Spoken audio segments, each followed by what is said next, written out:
ఈ వీడియో మీకు కనుక నచ్చినట్లయితే లైక్ చేయండి, కామెంట్ చేయండి, షేర్ చేయండి. అలాగే ఇలాంటి వీడియోస్ మరికొన్ని చూడాలనుకుంటే సబ్స్క్రైబ్ చేసి బెల్ ఐకాన్ని యాక్టివేట్ చేయండి. Thank you. హాయ్ ఫ్రెండ్స్ ఎప్పుడైనా మనం పూర్తిగా ఒక విషయం గురించి ఆలోచించి దాని గురించి తెలుసుకున్న తర్వాతే ఒక నిర్ణయానికి రావాలన్నమాట. అలాగే పూర్తిగా మీరు ఈ వీడియో చూసిన తర్వాతే మీరు ఒక అభిప్రాయానికి రండి. ఎందుకంటే డైరెక్ట్ సెల్లింగ్ అనగానే మార్కెట్లో చాలామందికి నెగిటివ్ ఆలోచనలు, నెగిటివ్ విషయాల మీద ఎక్కువగా మాట్లాడుతూ ఉంటారనమాట. అయితే ఈ డైరెక్ట్ సెల్లింగ్ మీద నిజంగా వాళ్ళు చెప్పిని రైటా అంటే 100% రైటేనండి. ఎందుకు రైటు అంటే నేను ఒక చిన్న స్టోరీ మీకు దీని ద్వారా పూర్తి స్థాయిలో మీకు తెలపాలనుకుంటున్నాను. ఏంటా స్టోరీ అంటే, ఒక ఊళ్ళో ఒక 10 మంది అంధులు ఉన్నారు, కళ్ళు లేని వాళ్ళు. వాళ్ళకి వాళ్ళ గురువుగారు ఎన్నో పాఠాలు నేర్పిస్తూ ఉంటారు. ఎందుకంటే వాళ్ళకి చూడటానికి లేదు, కానీ వినడానికి అవకాశం ఉంది. అలాగే వాళ్ళ యొక్క మెమరీ పవర్ అనేది చాలా ఫాస్ట్గా ఉంటుంది. అతను గురువుగారు ప్రతి విషయం గురించి క్షుణ్ణంగా చెప్తూ ఉంటారనమాట.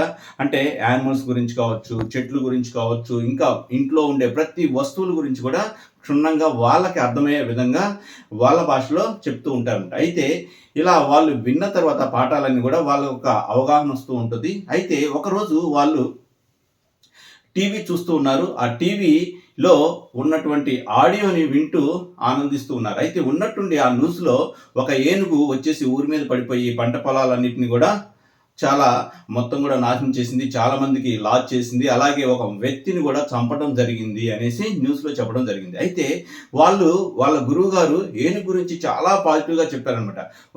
ఏనుగంటే చాలా మంచిది అది అన్నట్టుగా సాధు జంతువు అనేసి విధంగా చెప్పడం జరిగింది. వాళ్ళు ఏమనుకున్నారంటే, మరి అంత మంచి ఏనుగు ఊళ్ళో రైతుల్ని ఎందుకు లాస్ చేసింది, ఒక మనిషిని ఎందుకు చంపింది అనేసి ఒక పెద్ద విషాదంగా వాళ్ళు ఆలోచిస్తూ ఉన్నారనమాట. దాని గురించే పదే పదే ఆలోచిస్తూ ఉన్నారు. ఆ క్రమంలో ఆ యొక్క స్కూల్కి ఒక పెద్ద ఆయన వచ్చేసి, ఎవరికైనా ఏమన్నా కావాలంటే అడగండి, నేను చేసి పెడతాననేసి అడగడం జరిగిందనమాట. అయితే ఈ పిల్లల్లో 10 మంది పిల్లల్లో ఒక పిల్లగాడు లేసి, మేము ఏనుగుని చూడాలనుకుంటున్నామండి, ఏమన్నా చూపించగలుగుతారా అని అంటం జరిగిందన్నమాట. అయితే అదంత పని, మీకు 100% నేను ఏనుగుని చూపిస్తాను అనేసి వాళ్ళందరినీ ఒక వెహికల్లో ఎక్కించుకొని ఆ పెద్ద ఆయన దగ్గరలో ఉన్నటువంటి ఒక సర్కస్ కాడికి తీసుకువెళ్ళడం జరిగింది. ఆ సర్కస్ వాళ్ళకి ఒక 5,000 10,000 అమౌంట్ ఇచ్చి, మా వాళ్ళంతా కొంచెం అంధులు, కళ్ళు లేని వాళ్ళు, ఏనుగుని చూడాలనుకుంటున్నారు, వాళ్ళు దగ్గరగా టచ్ చేసే విధంగా వాళ్ళకి ఏర్పాటు చేయండి అనేసి వాళ్ళకు 10,000 ఇవ్వడం జరిగింది. వాళ్ళు కూడా, ఎందుకంటే డబ్బుల కోసమే కదా వాళ్ళు కూడా చేసేది, కాబట్టి నో ప్రాబ్లం అనేసి వాళ్ళందరినీ కూడా ఒక చిన్న లైన్ గీసి లైన్లో నిల్చోబెట్టండి 10 మందిని అనేసి మధ్యలో తీసుకొచ్చేసి ఏనుగుని నిల్చోబెట్టారనమాట. వాళ్ళందరికీ ఒక విషయాన్ని తెలియపరిచారు. ఏనుగుని గిల్లడం కానీ గిచ్చడం కానీ ఏమి చేయొద్దు, జస్ట్ టచ్ చేసి మీరు ఫీల్ అవ్వండి అని చెప్పడం జరిగింది. ఓకే సార్ అనేసి పాపం వాళ్ళంతా కూడా వాళ్ళు చెప్పినట్టుగానే చేశారు. అయితే 10 మంది మధ్యలోకి ఏనుగు వచ్చింది. ఆ మధ్యలో ఏనుగు వచ్చిన తర్వాత వెనకాలన్న అతను ఎవరైతే ఉన్నాడో ఆ అతను పట్టుకోగానే ఏనుగు తోక పట్టుకోవడం జరిగింది. ఏనుగు తోక పట్టుకున్నప్పుడు అతనికి జుట్టు జడలాగా అనిపించింది అనమాట. ఈ పక్కన ఉన్నటువంటి వ్యక్తి కాలు పట్టుకోవడం జరిగింది. ఇదేంటి, మన ఇంట్లో పెద్ద మొగరంలాగా లేదా ఒక చెట్టులాగా ఉంది అనేసి అనుకున్నాడు. అలాగే మధ్యలో ఉన్న వ్యక్తి పొట్టను పట్టుకున్నారు. అబ్బో, ఏనుగు పెద్ద బండలాగా ఉంది, గట్టిగా ఉంది, చాలా పెద్దది అనేసి అనుకున్నాడు అనమాట. అలాగే ఇంకొక వ్యక్తి చెవు పట్టుకున్నాడు. ఏనుగు ఇంట్లో బియ్యం చెరిగే చాటలాగా ఉంది, ఇది ఏనుగంటే చాట అనేసి అతను అనుకోవడం జరిగింది. ముందున్నటువంటి వ్యక్తి ఏనుగు తొండాన్ని పట్టుకున్నాడు. ఏనుగంటే పాము కంటే ఒక 5-6 రెట్లు లావుగా ఉంది, పొడవుగా ఉంది, ఇదే ఏనుగంటే అనేసి అనుకోవడం జరిగింది అనమాట. ఇంకొక వ్యక్తి ఏనుగు దంతాలు పట్టుకోవడం జరిగింది. ఏనుగంటే కత్తిలాగా షార్పుగా మనకి ఒక చిన్నని ఇనప రాడ్ లాగా ఉంది అనేసి అనుకోవడం జరిగిందనమాట. వీళ్ళందరూ బాగా ఫీల్ అయిపోయారు. ఒక 10 మినిట్స్ తర్వాత, మీరు చూసారా, ఓకేనా అంటే ఓకే అన్నారనమాట.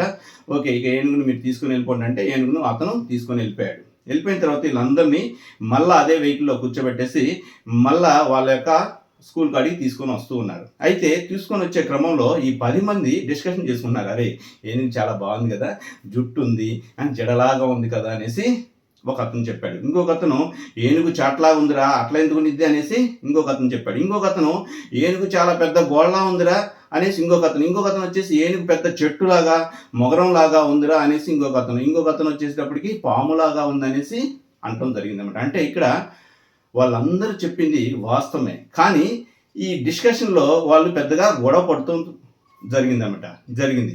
ఆ జరిగినప్పుడు ఈలోగా స్కూల్ వచ్చేసింది. స్కూల్ కాడ వెహికల్ దిగ్గానే మళ్ళా మాస్టర్ గారు, ఏంట్రా మీలో మీరు గొడవ పడుతున్నారంటే, చూడండి మాస్టర్ గారు, ఈడు అబద్ధాలు ఆడుతున్నాడు, ఏనుగు పెద్ద వాళ్ళ ఎక్స్పీరియన్స్ని చెప్పడం జరిగింది. గురువు గారు వెంటనే నవ్వి, ఎస్ రా, మీరందరూ చెప్పింది కరెక్టే, ఎవ్వరు అబద్ధం చెప్పట్లేదు, కానీ మీరందరూ చెప్పిన దాన్ని కలిపితేనే ఏనుగు అంటారా అని అంటం జరిగిందట. అప్పుడు వాళ్ళకి అర్థమైంది, పాపం వాళ్ళకి కళ్ళు లేవు కదా, కానీ అప్పుడు వాళ్ళకి ఓహో ఏనుగంటే ఇవన్నిటిని కలిపితే మళ్ళా అనేసి అర్థమైందనమాట. అయితే వాళ్ళకి కళ్ళు లేవు, కానీ వాళ్ళ స్టోరీ అయితే ఎండ్ అయిపోయింది. ఇక్కడ మన స్టోరీ స్టార్ట్ అయిపోయింది. ఏంటంటే ఈ యొక్క నెట్వర్క్ మార్కెటింగ్లో కూడా, ఈ యొక్క డైరెక్ట్ సెల్లింగ్లో కూడా చాలామంది ఇదే విషయాన్ని అర్థం చేసుకోవాలన్నమాట.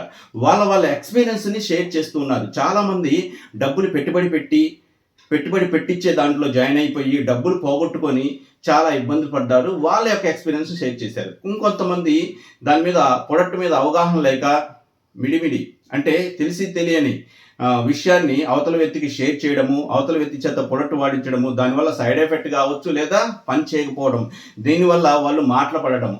అలాగే చాలామంది సరిగా వర్క్ చేయక డబ్బులు కూడా సంపాదించలేకపోవడం, దానివల్ల వాళ్ళ ఎక్స్పీరియన్స్ని అవతల వాళ్ళ మీద రుద్దుతూ ఉన్నారన్నమాట. గుర్తుపెట్టుకోండి ఫ్రెండ్స్, వేరే విధంగా అనుకోవద్దు. ఇది నేను వేరే విధంగా మిమ్మల్ని అంటే తప్పు పట్టడం కాదు, కానీ వాస్తవం ఇదే ఉంది. ఎందుకు వాస్తవం అదే ఉంది అంటే, మరి నిజంగా డైరెక్ట్ సెల్లింగ్లో లాసే ఉంటే కనుక, మరి నేను 97లో కానిస్టేబుల్గా సెలెక్ట్ అయ్యి 97కి నేను 2097లో కానిస్టేబుల్గా సెలెక్ట్ అయ్యే ముందు ఇదిగోండి నా ఫోటో ఎలా ఉందో చూడండి.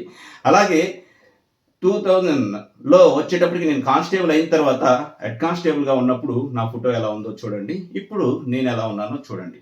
అంటే ఇక్కడ నేను 20 years సర్వీస్ చేశాను. ఎక్కడా కూడా చిన్న రిమార్క్ కూడా లేకుండా, ఎస్ఆర్ బుక్లో ఒక చిన్న తప్పు కూడా ఎంట్రీ కానివ్వలేదు. అంత పర్ఫెక్ట్గా నేను జాబ్ చేసుకున్నాను. 20 years కంప్లీట్ అవ్వగానే నేను నా జాబ్ని పక్కన పెట్టడం జరిగింది. నేను పక్కన పెట్టి కూడా 8 years అయిపోయింది.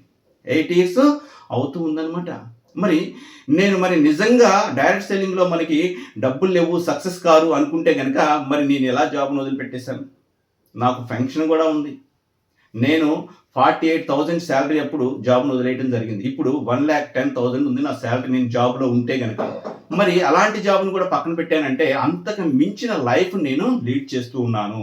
అలాగే చాలామందికి నేను ఆరోగ్యాన్ని ఇస్తూ ఉన్నాను. అలాగే జీవితంలో ఎదగడానికి సెల్ఫ్ ఎంప్లాయ్మెంట్ని క్రియేట్ చేస్తూ ఉన్నాను అనమాట. మరి అలాంటి అద్భుతమైనటువంటి డైరెక్ట్ సెల్లింగ్ చూడండి, ఇది నా ఎక్స్పీరియన్స్. మరి ఇది అందరూ సక్సెస్ అవుతారంటే 100% అవుతారు. మరి అందరూ ఫెయిల్ అవుతారంటే 100% అవుతారు. ఎప్పుడు అవుతారు? వాళ్ళు ఈ యొక్క విషయాలన్నీ తెలుసుకోకపోతే కనుక ఫెయిల్ అవుతారు. ఈ యొక్క విషయాలన్నీ తెలుసుకొని మొత్తం తానై వ్యవహరిస్తే కనుక 100% సక్సెస్ అవుతారు. నిజంగా మీరు ఈ డైరెక్ట్ సెల్లింగ్లో సక్సెస్ అవ్వాలి అనుకుంటే మీకు ఎలాంటి పెట్టుబడులు అవసరం లేదండి. జస్ట్ మీ ఒక్క రూపాయి కూడా వేస్ట్ కాకుండా ఈ యొక్క సిస్టంలో సక్సెస్ చేయడానికి నేను నా టీము సిద్ధంగా ఉన్నాం. మరి మీరు సిద్ధంగా ఉంటే జస్ట్ మీరు ఉన్న ఊర్లో నుంచే ఈ యొక్క బిజినెస్ని స్టార్ట్ చేసుకోవచ్చు. ఇది ఎలా చేయాలి ఏంటి అని మీరు తెలుసుకోవాలనుకుంటే కనుక ఈ యొక్క స్క్రీన్ మీద ఉన్నటువంటి నెంబర్కి కాల్ చేయండి. పూర్తి వివరాలు తెలుస్తాయి. మా టీము మిమ్మల్ని సక్సెస్ చేయడానికి సిద్ధంగా ఉంది. మరి మీరు సిద్ధంగా ఉంటే ఈ వీడియో కనుక 10 మందికి ఉపయోగపడుతుంది అనుకుంటే షేర్ చేయండి, లైక్ చేయండి, మీరేమనుకుంటున్నారో కామెంట్ చేయండి. అలాగే సబ్స్క్రైబ్ చేయడం మాత్రం మర్చిపోవద్దు. ఓకే ఫ్రెండ్స్, జై భారత్.